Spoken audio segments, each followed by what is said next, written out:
நல்ல ஆண்டவரே, உம்மை துதிக்கிறோம், உம்மை ஸ்தோத்திரிக்கிறோம். இந்த நாளிலும் உம்முடைய வார்த்தை மூலமாக நீர் என்னோடு பேசும், எங்களோடு பேசும். இயேசு மூலம் கேட்கிறோம் அன்புள்ள பிதாவே, ஆமென். அல்லேலூயா, அல்லேலூயா. மீண்டுமாக கர்த்தர் இந்த கிருபைகளை நமக்கு தந்து கொண்டிருக்கிறார். தேவனுடைய வார்த்தையை ஆலயத்தில் வந்து நாம் கேட்பது ஒரு பெரிய மகிழ்ச்சி. எவ்வளவு பேருக்கு கிடைக்காத இந்த கிருபையை கர்த்தர் நமக்கு தந்திருக்கிறார். ஆகவே காலங்களை நாம் பிரயோஜனப்படுத்திக் கொள்ள வேண்டும். ஆகவே தொடர்ந்து தேவனுடைய வார்த்தையை நாம் கேட்டு அதுபடி நடக்க கர்த்தர் உங்களுக்கு உதவி செய்வாராக.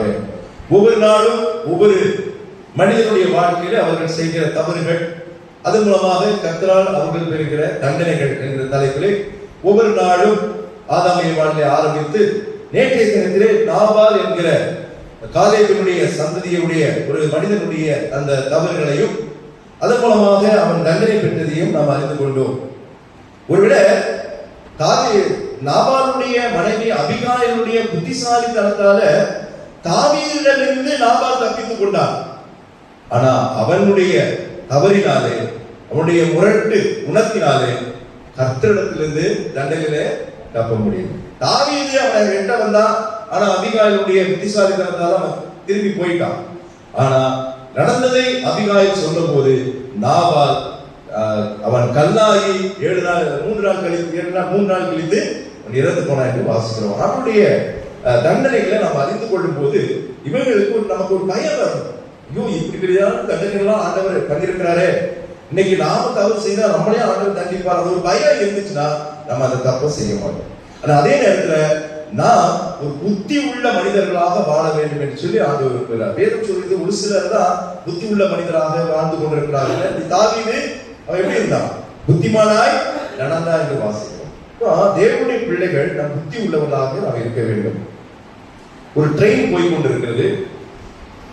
அவர் ட்ரெயின்ல ஒரு கம்பார்ட்மெண்ட்ல எதிரும் புதுமாக 2 நிறைய பேர் இருக்கிறாங்க. அதுல குறிப்பிட்டு எதிரில் ஒரு தமிழ் மனிதர், ஒரு கிராமத்துக்காரர் தேசிய கட்டிட்டு உட்கார்ந்துருக்காரு. அந்த குடும்பம் உட்கார்ந்துருக்கு. எதிரில் வந்து பஞ்சாப்காரர் அவன் இருக்கிறான், 6 அடியில இருக்கிறான். இவர் சாதாரண ஒரு மனிதனாக இருக்கிறான். இவங்க போய்கிட்டு இருக்கு ட்ரெயின். திடீர்னு பாத்தீங்கன்னா நல்ல மழை பெய்யுது. நல்ல மழை பெய்த உடனே ரயில் அந்த ஜன்னல் திறந்ததுனால அது சாரல் அடித்தது. உடனே இவன் என்ன பண்ணா, அந்த தமிழ்காரன் என்ன பண்ணா, கிராமத்துக்காரர் நம்ம போய் அந்த ஜன்னலை இறக்கிறதுக்கு முயற்சி பண்றான். இவ்வளவு முயற்சி பண்றான், அது இன்னும் ரொம்ப நாள் ஆயிடுச்சான்னு தெரியல, அது பண்ண முடியல. இதை பஞ்சாப்காரர் பார்த்துக்கிட்டே இருக்கான். உடனே வந்தான், வந்துட்டு கல்லு அப்படின்னு சொல்லி அவனை ஹிந்தியில கல்லு அப்படின்னு சொல்லிட்டு என்ன பண்ணா, அவன் என்ன பண்ணா, நல்லா அவன் பலத்தால இழுக்காம பாருங்க மூடிடுச்சு. 3 நாள் போய் உட்கார்ந்துட்டா பரவாயில்ல. இவனை பார்த்து சொன்னா, நீ டெய்லி அதுக்குதான் சப்பாத்தியை சாப்பிடணும், அப்பதான் உனக்கு பலம் கிடைக்கும் சொல்லி உட்கார்ந்துட்டான். தமிழ்காரத்துக்கு ஒரு மாதிரி ஆயிடுச்சு. நடாது எப்படி சொல்லிட்டாங்க, சரி என்ன பண்றது, நீங்க பலம் இருந்து சொல்லிட்டான், ரைட்னு உட்காந்துட்டான். அடுத்தது கொஞ்ச நேரம் கழிச்சு வண்டி போகும்போது காற்று, அந்த திறந்திருந்த கதவுல காற்று பலமா வந்து கொண்டிருந்தது. இதை தமிழ்காரன் பார்த்தா, என்ன காத்து தூக்க விட முடியல, காத்து அடிக்குத, புதுசா மூடி விடுவோம் சொல்லி அவன் போய் மூட போனா அவன் நேரம் கெட்ட நேரம் கதவு மூட முடியல. இதை பஞ்சாப்காரன் பார்த்துட்டே இருக்கான். பார்த்துட்டே இருந்து என்ன பண்றான், வந்தான் கிட்ட வந்து கல்லு அப்படின்ட்டு அவன் கதவை பிடிச்சி இழுத்து சாதிட்டான். சாதினா இப்படி மூக்கு கூட பலமா இருக்குது அப்படின்ட்டு அப்ப சொன்னா, நான் மீண்டும் சொல்றேன், நீ வந்து சப்பாத்தி தான் இனிமேல் சாப்பிடணும் அப்படின்ட்டு போய் உட்காந்துட்டான். இவனுக்கு ரொம்ப கஷ்டமாயிடுச்சு. இவன் விடக்கூடாது. 2 முறை உதவி செஞ்சான், கரெக்ட் தான். ஆனா சப்பாத்தி சாப்பிடான்னு சொன்ன நம்முடைய புத்தியை காக்கணும்ட்டு என்ன பண்ணா, கொஞ்ச நேரம் வண்டி போயிட்டு இருக்கு. நேரம் போனா இந்த அபாய சங்கிலி வச்சிருப்பாங்க ட்ரெயின் தெரியுமா, அதுல போய் கையை வச்சுட்டு இழுக்கிற மாதிரி ஆக்ஷன் பண்ணிட்டே இருந்தான். இழுக்கிற மாதிரி ஆக்ஷன் பண்ணிட்டு இருந்தான். பஞ்சாப்கார பார்த்தான், தகு நீ தகு நான் பண்ற பாருட்டு அபாய சங்கிலி பிடிச்சி சருக்குன்னு ஒரு இழு எடுத்தான். என்ன நடக்கும், ட்ரெயின் நின்று போச்சு. போலீஸ்காரங்க வந்தாங்க, யாரா இழுத்துது அப்படின்னு பார்த்தா பஞ்சாப்காரன் குளிக்கிறான். தப்பு பண்ணிட்டவன். உடனே போலீஸ் அவனுக்கு என்ன பண்ணாங்க, நீ வந்து 2000 ஃபைன் கட்டணும், இல்லைன்னா நீ 10 நாள் ஜெயில இருக்கணும். அப்படி ஒரு மாதிரி ஆயிட்டான். கிராமத்துக்கார நேரம் வந்தான், அதுக்கு தான் பழைய சோறு சாப்பிடணும், அப்பதான் உனக்கு புத்தி இருக்கும் அப்படின்னு சொல்லி அவன்கிட்ட அந்த வார்த்தையை சொன்னாங்க. யோசிச்சு பாருங்களேன். சில நேரங்கள்ல இந்த கதையெல்லாம் படிக்கும் போது நாம் எவ்வளவு தூரம் சாதாரண ஒரு கதையாக இருந்தாலும் கூட தேவன் அதுதான் விரும்புகிறார். நம்ம ஒரு புத்தியமான செயலை நாம் செய்ய வேண்டும் என்று சொல்லி ஆண்டவர் ஒருபோதும் விரும்புவதில்லை. புத்தி உள்ளவர்களாக இருங்கள் என்று சொல்லி வேதம் சொல்கிறது. ஆகவே அபிகாயிலுடைய அந்த புத்திசாலித்தனத்தால அங்கு நாபால் தாவீதிடத்தில் தப்பித்துக் கொண்டாலும் ஆனால் கர்த்தர் அவனை தண்டித்தார் என்று வாசிக்கிறோம். சரி, இன்றைக்கு தாவீதுக்கு பிறகு, தாவீது ராஜாவுக்கு பிறகு சாலமோன் ராஜா, அவனுடைய மகன் சாலமோன் ராஜா ராஜாவாக நாம் 1 ராஜாக்கள் 12ஆம் அதிகாரம் 12ஆம் வசனத்தில் வாசிக்கிறோம். தாவீதுக்கு பிறகு சாலமோன் ராஜாவாகிறார். அப்போ அந்த சாலமோன் ராஜாவின் கொடுத்த அந்த பெருமைகளை நாம் யோசிக்கிறோம். ஏன்னா அநேக ராஜாக்கள் இருந்தாங்க. சவுல்ல இருந்து நீங்க தாவீது, அடுத்தது இப்போ சாலமோன் 3வது ராஜா. இஸ்ரவேல் தேசமுடைய ஆண்டவராலே தாவீது அபிஷேகம் பண்ணப்பட்டு தெரிந்து கொண்டு அதற்கு பிறகு பத்சேபேல் மூலமாக முதல் குழந்தை பிறந்து ஆண்டவரை அடித்தார். ஆனா 2வது சாலமோன் ஆண்டவர் பிறந்த போது இவன் தான் உன் ராஜ்யத்தை ஆளுவான் என்று சொல்லி ஆண்டவர் வாக்கு கொடுத்தார். ஆண்டவருடைய திட்டத்தை நம்ம அறிந்து கொள்ளவே முடியாது. ஆமா, ஏன்னா அவர் தவறு செய்கிற போது ஆண்டவர் தண்டித்தார். ஆனா அதற்கு பிறகு அதே பத்சேபாரத்தில் பிறந்த குழந்தையை சாலமோனுக்கு ஆண்டவர் ராஜ்யபாரத்தை கொடுக்கிறார். அவர் ஒரு திட்டத்தை வைத்திருக்கிறார். ஒவ்வொரு பேருக்கும் ஒரு திட்டத்தை வைத்திருக்கிறார். ஒவ்வொரு குடும்பங்களுக்கும் ஆண்டவர் ஒரு திட்டத்தை வைத்திருக்கிறார். அந்த திட்டத்தை தான் அவர் தான் நிறைவேற்றுவார். நாம அதை மாற்ற நினைத்தாலோ இல்ல அதற்கு அடங்காமல் போனாலோ நீங்க அவருக்கு தப்பிக்கவே முடியாது. அப்போ அவருக்கு கருத்துக்குள்ளே நாம் அடங்கி இருக்கும் போது ஆண்டவர் தமது திட்டத்தை உங்களுடைய வாழ்வில் ஆண்டவர் நிறைவேற்றுவார். இங்க சாலமோன் ராஜா வைத்தார். ஆனா அவருடைய பெருமைகளை முதல்ல நான் சொல்லிட்டு அவருக்கு பிறகு தவறுகளை நான் சொல்ல நான் விரும்புகின்றேன். முதலாவது அவருக்கு இருந்த ஒரு பெரிய பெருமை என்ன தெரியுமா? தேசத்துல எல்லாமே அவரை அவருடைய எந்த காரியத்தை குறித்து அதிகமா பேசினாங்க? ஞானம். ஒப்பற்ற ஞானம் உடையவனாக இருந்தார். யாரு? சாலமோன். அதுதான் வாசிக்க கேட்ட அந்த வேத பகுதி உங்களுக்கு படிக்கும் போது நீங்க சரியா கவனித்து படிச்சீங்கன்னா தெரியும். எத்தனை பேர் சொப்பனம் வருது, கனவு. எனக்கு திறந்தோர் கனவு, என்ன கனவுன்னு சொல்லவும் தெரியல. கனவா தூங்குவேன், நல்லா தூங்குவேன், ஆனா கனவு. ஒரு சிலர் சொல்றாங்க எனக்கு கனவே இது வரைக்கும் வந்து எனக்கு ஆச்சரியம், கனவு காணாத மனுஷன் உண்டா? இல்ல ரொம்ப கஷ்டம் அப்படின்னா ஒருத்தர் சொன்னாரு, நான் இது வரைக்கும் எனக்கு கனவே வந்தது இல்லை, உண்மையில பெரிய பாக்கியமான் தான். அப்படி கனவு கனவு யாருக்காவது ஏதாவது கனவு வரும், இல்ல டெய்லி வரும்னு அவசியம் இல்லை, எப்போது வரும். சாலமோன் ராஜாவுக்கு கனவு வருது. அப்ப இந்த கனவுல என்ன நடக்குது? 1 ராஜாக்கள் 3ஆம் அதிகாரத்தை 5ஆம் வசனத்தை வாசிங்க.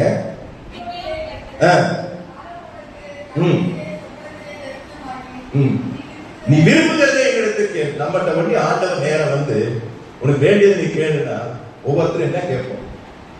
இல்ல நான் எனக்கு கண்டிப்பா என்ன கேட்பேன்? எனக்கு வந்து பணம் குறைவா இருக்கு, கடன்லாம் இருக்குது, இப்படிதானே சொல்லுவோம். கொஞ்சம் எனக்கு பண காசு கொடுக்குற ஆண்டவரே, அதுக்கு தானே இல்ல தேவை, என்ன தேவை இந்த உலகத்துல. அது ராஜாவா இருக்கிறவன். அது ஒரு வாத்தியாரு பாடம் நடத்திட்டு இருந்தாரு.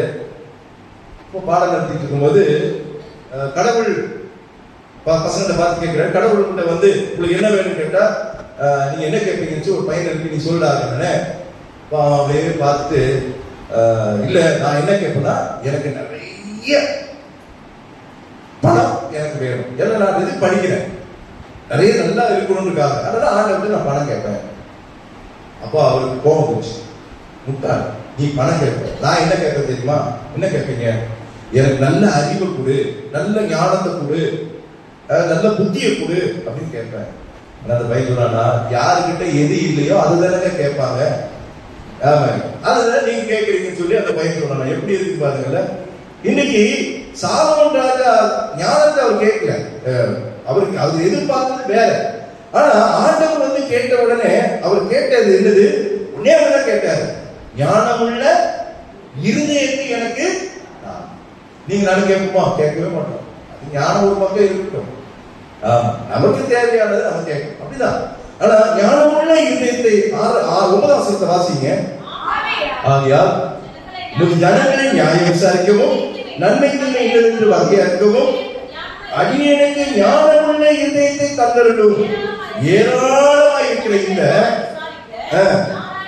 பாத்தீங்களா, எந்த அழகா புரிஞ்சு இந்த ஜனங்களுக்கான ஒரு நல்ல காரியத்தை நான் செயல்படுத்தணும் சொல்லி அவன் ஞானத்தை கேட்டான்னு வாசிக்கிறோம். 10ஆம் வசனத்தை வாசிக்கிறோம். இந்த விண்ணப்பம் கர்த்தருக்கு உகந்த விண்ணப்பமாக, உகந்த ஜெபமாக இருக்குது. நம்ம ஜெபிக்கிறோம், நிறைய காரியம் ஜெபிக்கிறோம் இல்ல? ஆமா, அரை மணி நேரம் 1 மணி நேரம் வீட்டுல எல்லாம் ஜெபிக்கிறோம், நல்லதுதான்.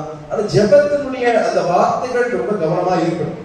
எல்லாத்தையும் சொல்லலாம், ஒரு தப்பு கிடையாது. ஆனா இந்த ஜெபம் ஆண்டவர் விரும்பின ஒரு ஜெபமாக இருக்கிறார். இப்போ ஆண்டவர் என்ன பண்ணினா, ஞானத்தை கொடுத்தா, நீ கேட்காத ஐஸ்வர்யத்தையும் உனக்கு தருவேன்னு. ஒருவேளை அவன் எனக்கு நல்ல நிறைய பணம் எனக்கு வேணும், ஐஸ்வர்யம் வேணும்னு சொன்னா வெறும் ஐஸ்வர்யத்தோட ஆண்டவர் என்ன பண்ணிருப்பாரு? கொடுத்திருப்பாரு.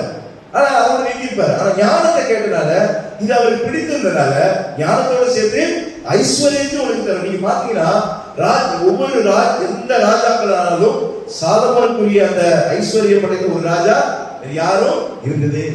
அதுதான் பெரிய பெருமை அவனுக்கு. இரண்டாவது, தேவ ஆலயத்தை முதலாக கட்டினவன் சாலமோன் ராஜா. தாவீது தான் ஆசைப்பட்டான். ஆனா தாவீது செய்த தவறுனால ஆண்டவர் அவனை தண்டித்து, நீ கட்டப்பட்ட, ஆனா உன்னுடைய மகனாகிய சாலமோன் கட்டுவான் என்று சொல்லி ஆண்டவர் தீர்க்கதரிசனம் உரைத்தார். அப்போ சாலமோன் ராஜா ஒரு எருசலேமில் ஒரு பெரிய தேவாலயத்தை அவன் கட்டினான் என்று 1 ராஜாக்கள் 6ஆம் அதிகாரம் 1ஆம் வசனத்தில் அவன் கட்ட ஆரம்பிக்கிறான். ஆனா கட்டி முடிக்க 6ஆம் அதிகாரம் 14ஆம் வசனத்தை வாசிங்க.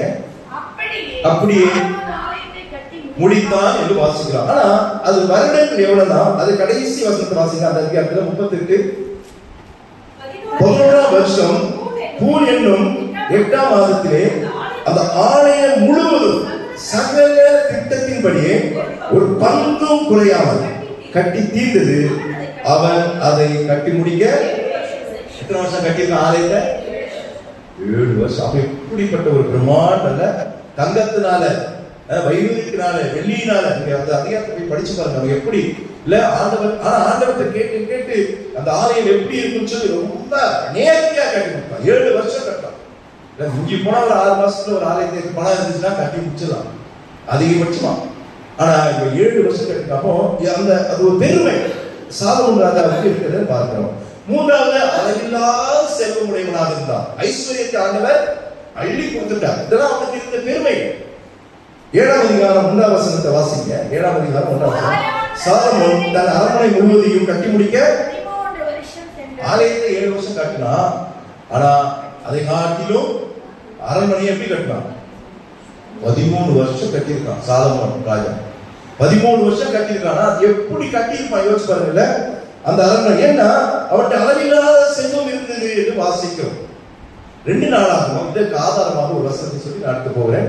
2 நாளாகவும் 9ஆம் அதிகாரம் 2 நாளாகவும் 9ஆம் அதிகாரம் 22ஆம் வசனத்தை வாசிங்க.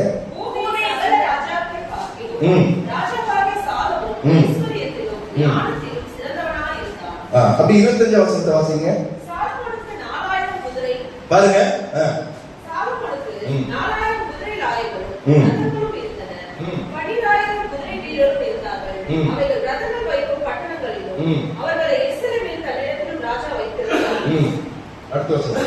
நதிக்கு வக்கி பெலிஸ்தரின் தேசம் மட்டுக்கும் எகிப்தின் எல்லை வரைக்கும் இருக்கிற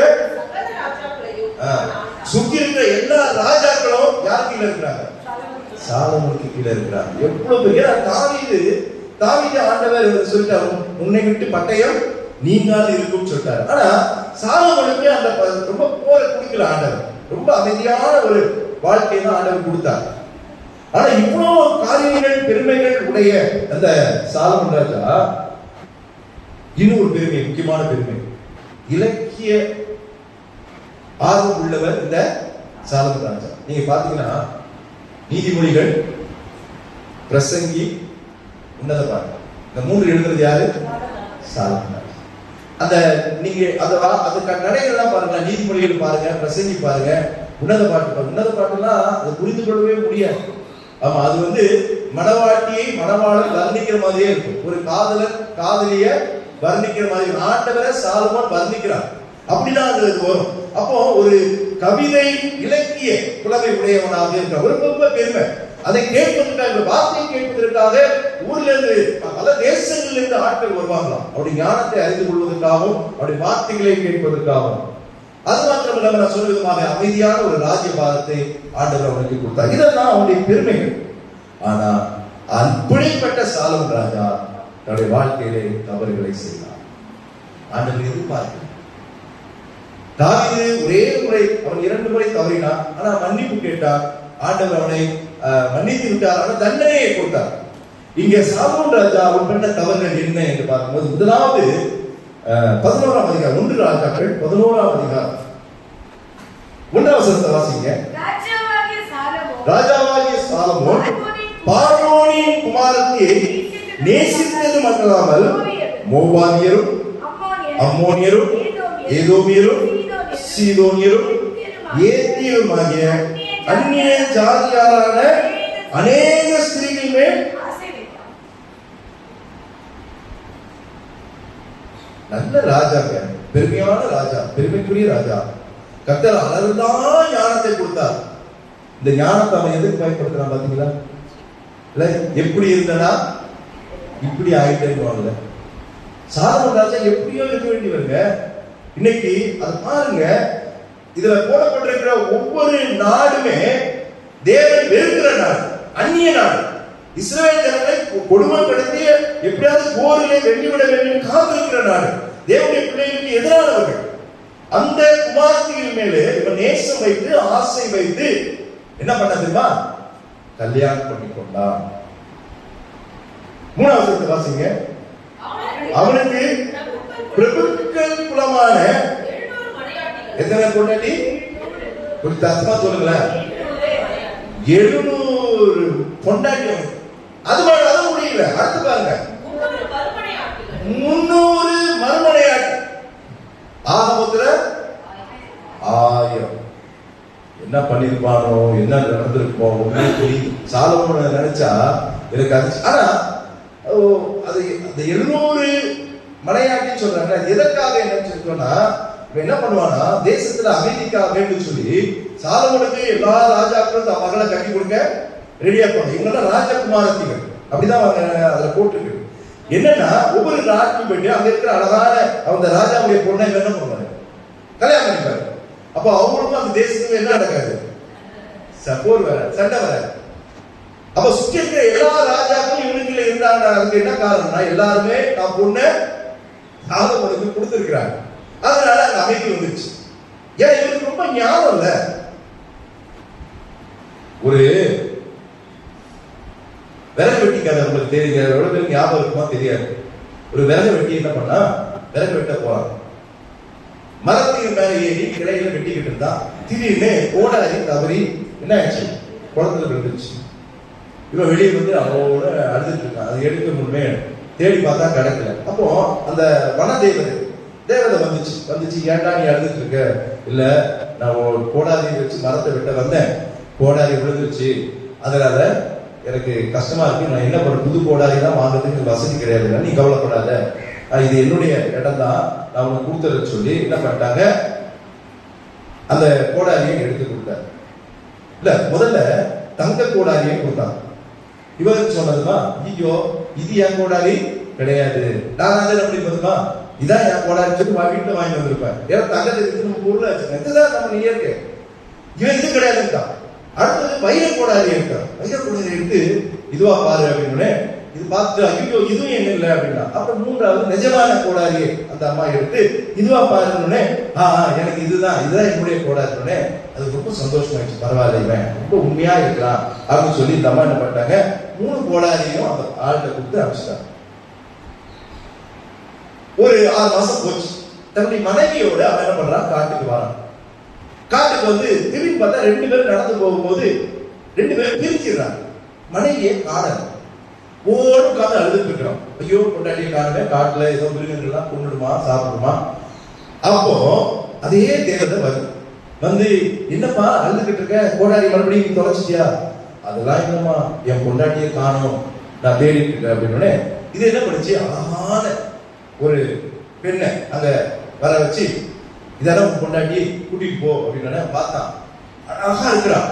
ஆனா அவன் பொண்டாட்டி கிடையாது. இவன் என்ன பண்ணிட்டான், இதுதான் என் பொண்டாட்டி அப்படின்ட்டான். தேவதைக்கு கோவம் வந்துருச்சு. அடா பாவி, ஒரு கோடாரி விஷயத்துல நீ எவ்வளவு உண்மையா இருந்த, தங்கத்தை கொடுத்தேன், வைரத்தை கொடுத்தேன், அதெல்லாம் இல்லைன்னு சொல்லி உண்மையான உன் கோடாரிய நீ கேட்ட, நான் 3த்தையும் கொடுத்துட்டேன். இன்னைக்கு உன் பொண்டாட்டியை மட்டும் நீ மாத்தி சொல்ற பத்தியா அப்படின்னு, உன்னை நான் சாபம் போட போறேன் அப்படின்னு சொல்லி வாய் திறக்கும். இருங்க, அவசரப்படாது, நான் ஏன் சொன்னேன்னு சொல்லிடுறேன். நான் இல்லைன்னு இன்னொரு பொண்ணை நீங்க வரவழைப்பீங்க, அதுவும் இல்லைன்னு. 3வது என் பொண்டாட்டியை வரவழைச்சு இதுவான்னு கேட்பீங்க, ஆமான்னு. சரி, உண்மையை நான் பாராட்டுறேன், 3ஐயும் எடுத்துக்கோன்னு சொல்லிட்டு வச்சுங்களேன், என்னால ஒண்ணுமே பண்ண முடியாது. 1 வச்சுக்கிட்டே கஷ்டப்படுறேன், 3 வச்சுக்கிட்டா என்னால ஒண்ணும் பண்ண முடியாதுன்னு சொல்லி சொன்ன இது ஒரு கதை. யோசிச்சு பாருங்க. எனக்கு சாலமோன் ராஜா எப்படி 1000 அவர் ஞானம் உள்ளவங்க, ஆனா இந்த ஒரு பெரிய தவறு அவன் செய்கிறத பார்க்கிறோம். சாலமோனுடைய பெருமைகள் நிறைய இருந்தாலும் அவன் தவறுகளை அவன் செய்கிறதை பார்க்க அந்நிய ஸ்திரீகளின் மீது ஆசை வைக்கின்றான். நான் அடிக்கடி அதை சொல்றேன். நம்முடைய தேவ பிள்ளைகள் இடத்துலதான் பெண் எடுக்கும், தேவ பிள்ளைகள் இடத்துலதான் பையன் எடுக்கும். ஏன்னா நீங்க அதுக்கப்புறம் அவங்களை மாத்திடலாம்னா ஒருபோதும் முடியவே முடியாது. அது பிரச்சனைக்குரிய குடும்பங்களிலே பிரச்சனை வரும். இதெல்லாம் ஆண்டவர் நமக்கு சொல்லுகின்ற, முன்னாடியே நமக்கு சொல்லியிருக்கிற திஷ்டாந்தமாக வைத்திருக்கிற பாடங்கள். இந்த தவறுகள் நம்முடைய குடும்பங்களில் ஒருபோதும் செய்யக்கூடாது. சாலமோன் 1000 மறுமணி ஆட்டினான். அதுல பாத்தீங்கன்னா நிறைய பேர் அவன் கட்டுறது தப்பு இல்லை, 1000 கொண்டாடி வைக்கிறது தப்பு இல்லை. ராஜாக்கள் அன்னைக்கு அப்படிதான் வைத்திருந்தாங்க. தாவீது பாத்தீங்கன்னா 4 5 இடத்துல வைத்திருக்காரு, தவறு கிடையாது.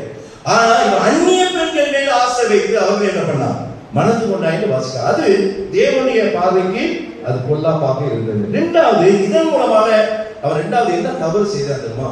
சாலமோன் அவனுக்கு சொப்பனத்துல கட்ட சொப்பனத்துல ஞானத்தை கொடுத்து ஐஸ்வர்யத்தை கொடுத்து அவனை ஆசீர்வதித்து ராஜ்யபாரத்தை அமைதிப்படுத்தி நல்ல ஒரு ராஜாவாக மற்றவர்கள் புகழும்படியாக சாலமோனை ஆண்டவர் வைத்திருந்தா, இவன் என்ன பண்ணிட்டான் தெரியுமா? அதே 11ஆம் அதிகாரம் 4ஆம் வசனத்தை வாசிங்க.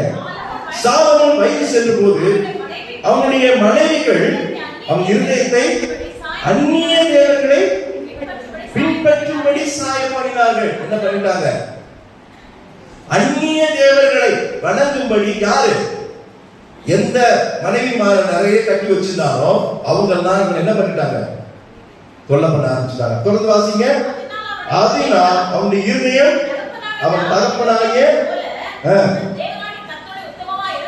தாவீதின் இருதயத்தை போல தன் தேவனாகிய கர்த்தரோடு உத்தமமாய் இருக்கவில்லை என்று வாசிக்கிறோம். இல்ல, அவன் விக்கிரக வழிபாடு செய்ய ஆரம்பித்து விட்டான். யாரு? தேவனாலே அங்கீகரிக்கப்பட்டவர், தேவனாலே ராஜ்யபாரத்தை தாவீதுக்கு பிறகு இவன்தான் என்று தேவனாலே அடையாளம் பண்ணப்பட்டவர், தேவனாலே விரும்பப்பட்டவர், தேவனாலே ஞானத்தை அமிர்தமாக ஐஸ்வர்யத்தையும் கொடுத்தவர். இன்றைக்கு பெண்ணினாலே தன்னுடைய மனைவியுடைய தொல்லையினாலே விக்கிரக வழிபாட்டை அவன் செய்கிறதை நாம் பார்க்கிறோம். தேவன் விக்கிரக ஆராதனையே வெறுக்கிறார். நீங்க எங்க படையப்படல பாருங்க, யாரெல்லாம் இந்த விக்கிரக தேவனை விட்டு வேற என்ன செய்தாலும் விக்கிரக ஆராதனை பண்ணினாலும் அவர்களை ஆண்டவர் அடித்தார். ஆமா, இன்னைக்கு நம்ம சரளமாக விக்கிரக நம்ம சிலையை வச்சு கும்பிடுறது இல்ல, சிலைகளை வச்சு நம்ம அப்படி கும்பிடுறது இல்ல. ஆனா விக்கிரக ஆராதனைக்குரிய பல தேவன் வெறுக்கிற காரியங்கள், நாம் தேவன் விரும்பாத காரியங்கள் எல்லாமே விக்கிரக ஆராதனை. அது நீங்க புரிந்து கொள்ளலாம். அதை தனித்தனியா சொன்னா அது ஒரு பெரிய செய்தியாக ஆகிவிடும். ஆகவே விக்கிரக ஆராதனையை அவன் செய்கிறதை நாம் பார்க்கிறோம். வெளிப்படுத்தின விசேஷம் 21ஆம் அதிகாரம் 8ஆம் வசனத்துல வேதம் இப்படி சொல்கிறது: பயப்படுகிறவர்களும் அவிசுவாசிகளும் அருவருப்பானவர்களும் கொலைபாதகரும் விபச்சாரக்காரரும் சூரியக்காரரும் விக்கிரக ஆராதனைக்காரரும் பொய்யர் அனைவரும் 2ஆம் மரணமாகிய அக்னியும் கந்தமும் எரிகிற கடலிலே பங்கடைவார்கள். அப்போ விக்கிரக ஆராதனை செய்கிறவர்கள் எங்க போவாங்க? நரகத்துக்கு போவாங்க. ஆமா, அக்னியும் கந்தமும் எங்க எரிஞ்சிட்டு இருக்கு? நரகத்துல எரிஞ்சிட்டு இருக்கு. இப்ப விக்கிரக ஆராதனை பெரிய பாவம், தேவன் வெறுக்கிற பாவம். இந்த பாவத்தை, இந்த தவறுகளை செய்வதற்கு சாலமோன் புரிந்து விட்டான். காரணம் யாரு? இவன் அந்நிய ஸ்திரீ மீது மோகம் வைத்து ஆசை வைத்து அவர்களை அரண்மனைக்கு கொண்டு வந்ததுனால அவர்கள் சாலமோனை நெருக்கினார்கள். தப்பிக்க முடியாது. மனைவியிடத்திலிருந்து கணவன் ஒருபோதும் தப்பிக்க முடியாது. அவங்க நெருக்க ஆரம்பிச்சுட்டாங்கன்னா புருஷக்காரன் என்ன பண்ணணும்? கீழ்படிச்சுதான் ஆகணும். அது என்ன மாறியோ என்ன மந்திரமோ எனக்கு தெரியாது. ஆனா சாலமோன் அப்படிதான் மாறி போனான். இன்னைக்கு அப்படிதான் நடக்குது. விக்கிரக அவனுக்கு நல்லா தெரியும் விக்கிரக வழிபாட்டு ஆண்டவர் வெறுக்கிறாரு என்று சொல்லி. இது அவ்வளவு ஞானத்தை கொடுத்தவர்.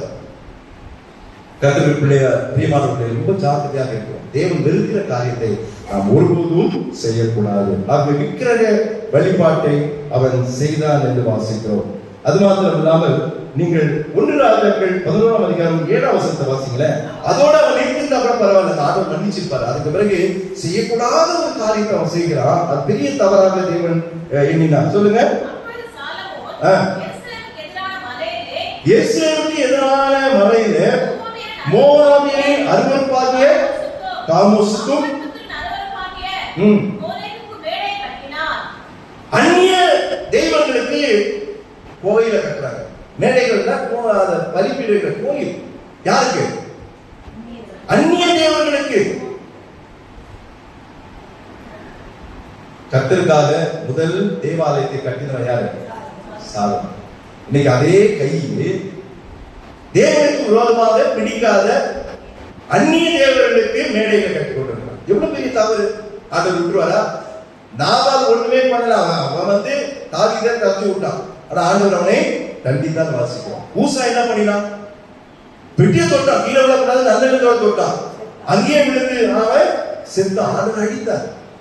அப்போ சாலமோன் ஒருவேளை தேவன் விரும்புகிற ஒரு பாத்திரமாக இருந்தாலும் தவறுகளை அவன் செய்து கொண்டிருந்தனால கர்த்தருடைய அவன் தண்டனைக்குள் அவன் தப்பாமல் போனான் என்று வாசிக்கிறோம். தேவாலயத்தை கட்ட வேண்டியவன் அவன் இப்பொழுது அந்நிய தேவர்களை, மேடைகளை, கோயில்களை, பலி செலுத்தும் இடங்களை கட்டி கொண்டிருக்கிறான். நான்காவது பண்ண பெரிய தவறு என்ன தெரியுமா? 1 ராஜாக்கள் 12ஆம் அதிகாரம் 4ஆம் வசனத்தை வாசிங்க. 1 ராஜாக்கள் 12ஆம் அதிகாரம் 4ஆம்.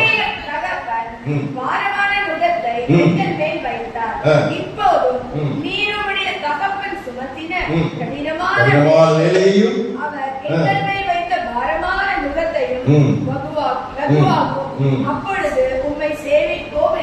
எவ்வளவு புரியுமோ தெரியல. அதாவது சாலமோன் மரித்து விட்டான். எதுக்கு இதை சொல்றேன்னா, அவர் என்ன தவறு செய்துட்டு போனாருன்னு இருக்காரு. சாலமோன் மரித்துட்டா, அவர் பையன் ரெகபெயாம் ராஜாவாக வருகிறான். அப்ப மக்கள் அவன்கிட்ட சொல்றாங்க. அப்பதான் அதுதான் இந்த வார்த்தை, உம்முடைய தகப்பன் யாரு? சாலமோன். உம்முடைய தகப்பன் பாரமான நுகத்தை. அப்ப இவன் என்ன பண்ணிருக்கா தெரியுமா? எப்படி ஆண்டவர் ஐஸ்வர்யத்தை எப்படி கொடுத்தாரு? நிறைய கொடுத்தா. ராஜாக்கள் எல்லாம் கொடுத்து கொண்டு வந்து கொட்டினாங்க. ஆனா அது அவனுக்கு பத்தல. ஏன்னா அரண்மனையை பெருசா கட்டினா, தேவாலயத்தை கட்டினா, அவன் வைத்திருக்கிற அந்த இது நிறைய செல்வம் இருக்கிற பகுதி பார்த்தீங்கன்னா அந்த மாதிரி யாருக்குமே கிடையாது. இல்லாத வைத்தியம் கிடையாது, தங்கம் கிடையாது. பயங்கரமா சாலமோனுடைய அது பெரிய சுரங்கம். அப்படி அது எப்படி வந்ததுன்னு நினைக்கிறீங்க? மக்கள் மேல் அவன் சுமையை சுமத்தினான் என்று நான் சொல்லுவேன். வேதம் சொல்கிறது. 1 ராஜாக்கள் 2 மக்களை மீது அதிக வரியை அவன் செலுத்தினான், வாங்கினான் என்று வாசிக்கிறோம். ரொம்ப ஜனங்கள் ரொம்ப கஷ்டம், அமைதியா இருக்குது, தேசம் அமைதியா இருக்குது. ஆனா டாக்ஸ் நிறைய என்ன பண்ணா மக்கள் இருக்கிறது அவன் கலெக்ட் பண்ணா என்று சொல்லி இங்க வாசிக்கிறோம். அதுதான் ஞாபகப்படுத்துறாங்க. அந்த பிரச்சனைய நீங்க வந்துட்டீங்க, இப்ப அது எங்களுக்கு சுலபமா இருக்கும், வரிய குறையும். அவங்க அப்பா ரொம்ப எங்களை சுமத்துறாரு, நீங்க அதை குறையும் என்று சொல்லி அந்த சாலமோனுடைய அந்த தவறை இங்க ஜனங்கள் சுட்டி காட்டுகிறதை பார்ப்போம். இப்படி தவறுகளை செய்த சாலமோன் ராஜா கடைசியில கர்த்தர் சாலமோனை எப்படி தண்டித்தார் என்று சொல்லுமா? ஒரு பெரிய தண்டனை என்ன தெரியுமா? இந்த ராஜ்ய பாரம் தொடர வேண்டும். ஆனா சவுல், தாவீது, சாலமோன் இந்த 3 பேருக்கு பிறகு, சாலமோனுக்கு பிறகு ராஜ்யம் 2ஆக இருக்கிறது. 2ஆகிட்டார். இதுக்கு ஒரே காரணம் யார் தெரியுமா? சாலமோன். சாலமோன் செய்த தவறுகள் அந்த ராஜ்யத்தை 2ஆக பிளக்கும்படியாக ஆண்டவர் செய்து விட்டார். பையனுக்கு ஒரு ராஜ்யத்தம், பையன்கிட்ட இருந்த யெரொபெயாம் என்கிற ஒரு பராக்கிரமசாலி, அவன் கிட்ட அது எப்படி திரும்ப கொடுத்தாங்க? 10 கோத்திரத்தை கொடுத்துட்டார் ஆண்டவர். இதெல்லாம் ஆண்டவர் செய்யறாருங்க. ஆமா, கடைசியில பார்த்தா ரெகபெயாமுக்கு ஒரே ஒரு தேசம் தான். ஆனா அது அந்த சந்ததியை ஆண்டவர் ஏற்றுக்கொண்டார். அதுதான் யூத ராஜ்யம். ஆமா, அதனால யூத ராஜசிங்கம் என்று சொல்றோமே, அந்த யூத இதிலே வந்தவர் தான் ஆண்டவர் இயேசு கிறிஸ்து. ஆனா ஆண்டவர் சாலமோன் செய்த தவறினாலே அந்த ராஜ்யத்தை 2ஆக பிரித்தார். 1 ராஜாக்கள் 11ஆம் அதிகாரம் 31 வசனத்தை வாசிங்க. 11:31. எகோபியாவை நோக்கி 10 குஞ்சுகளை எடுத்துக்கொள். தேவனாகிய கர்த்தர் சொல்லுகிறது என்னவென்றால், இதோ நான் ராஜ்ய பாரத்தை சாலமோனுடைய கையிலிருந்து எடுத்து கிழித்து 10 கோத்திரங்களை கொடுப்பேன். ஆனாலும் என் தாசனாகிய தாவீதுக்காகவும் நான் இஸ்ரவேல் கோத்திரங்களில் எல்லாம் தெரிந்து கொண்ட எருசலேமின் நகரத்துக்காகவும் ஒரு கோத்திரம் அவனுக்கு இருக்கும். புரிஞ்சுச்சுங்களா? ஒரே ஒரு கோத்திரத்தினுடைய அந்த ராஜ்யம் தான் யாருக்கு இருந்துச்சு? ரெகபெயாம், சாலமோனுடைய பையனுக்கு இருந்துச்சு. அந்த ராஜ்யத்தை அவர் கிழிச்சுட்டார். ஆண்டவர் வார்த்தை வருது, அது ஏதோ பேப்பர் கிழிக்கிற மாதிரி அது கிழித்து 10 கோத்திரத்தை யாருக்கு? யெரொபெயாமுக்கு கொடுத்துட்டார். இப்படி ராஜ்யம் இரண்டாக பிரிந்ததுக்கு முழு காரணம் சாலமோனுடைய தவறு. நம்முடைய வாழ்க்கையில் ஆண்டவர் நாம் தவறு செய்வது நம்மை கண்டிக்கிறார். நீங்க ரொம்ப ஜாக்கிரதையாக இருங்க. நம்முடைய குடும்பங்கள், நமக்குள்ள நிறைய பிரச்சனைகள் எல்லாம் அதிகமாக வருவதற்கு நம்முடைய செயல்கள், நம்முடைய கிரியைகள், நம்முடைய தவறுகள் என்பதை நாம் உணர்ந்து கொள்ள வேண்டுங்க. இரண்டாவது ஒரு பெரிய தண்டனை என்ன தெரியுங்களா? ஒரு ராஜ்யபாரம் அமைதியா இருந்ததுன்னு சொல்றோம். ஆனா ஆண்டவர் இதற்கு பிறகு நடந்தது என்ன தெரியுங்களா? எதிரிகளை ஆண்டவர் சாலமோனுக்கு எதிராக ஆண்டவரே கொள்வார். தானா வந்தா அது வேற விஷயங்க. ஆண்டவரே அந்த காரியத்தை வர வைக்கிறார். இதே 1 ராஜாக்கள் 11ஆம் அதிகாரம் 14 வசனத்தை வாசிங்க. 11, 14.